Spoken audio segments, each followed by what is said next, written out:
don't have the evidence in this case to know for sure whether or not Summer was abducted or whether or not she walked away from her home and became lost. It's really important to us to not focus all of our efforts on just one of those two.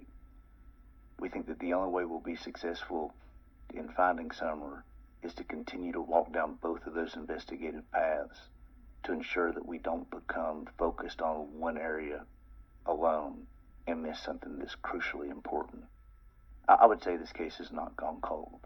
A cold case is typically framed up as a case where there are no tips or leads that are coming in and there are no investigative efforts that are happening because there is no place to travel with the investigation.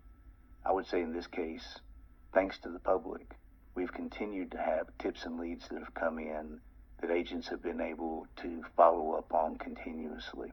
And the agents have worked tirelessly when tips and leads weren't coming in to try to find ways to investigate when typically people would lay down their effort. It has been a great partnership between the community and law enforcement to not let this case sit and go sterile. We continue to focus on ground search efforts. We continue to focus on interviews of those who may have information about vehicles that have traveled through the area or technology that could have been used that may give us an investigative lead. All stones are being turned over.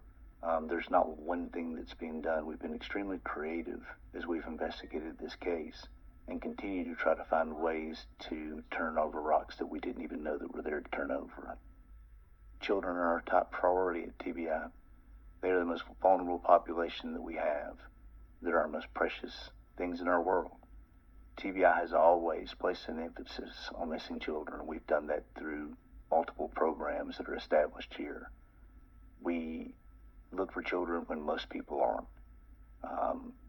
And this case is one that we've just not been able to overcome, and it's troubling. Many people have speculated what they think has happened in this case. The difficult part of the speculation is that if we as investigators speculate and focus our efforts in one direction, we're making a huge mistake. We have to make sure that we're being completely comprehensive as we investigate. And being focused in one direction is a tragedy for an investigation. So until we find evidence that points us in a direction that we know is the right direction, we'll continue to be comprehensive. We'll continue to explore every option that can be out there, and we would continue to ask for the public's help in doing so. Typically, we have a couple of agents assigned to an investigation, and that's been enough. We've had over 6,500 leads, tips and leads come in on this case. Those have all been reviewed. They've been worked. We continue to get those. And it is a monstrous task, but it's one that's not overwhelmed us. We have been strategic in the way that we've handled this investigation. We have some of our most talented agents assigned to this case, some of our most talented intelligence analysts from the Bureau assigned to this case. We have brought in subject matter experts within TBI from across the state to assist in this investigation. We have thrown everything that we know to throw at this case, and we haven't had the answers that we need yet. No, we'll get them, but we don't have them today. When I see the picture of Summer Wells, I see my daughter. And I can tell you that if my daughter was missing, I would sure hope that somebody was looking for her every day.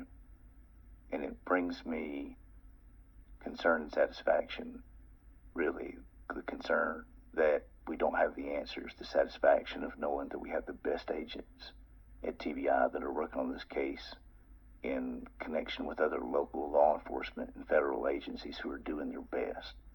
And if my daughter was missing, all of the people that are working on this case are the people who I would choose to work on a case if my daughter was missing.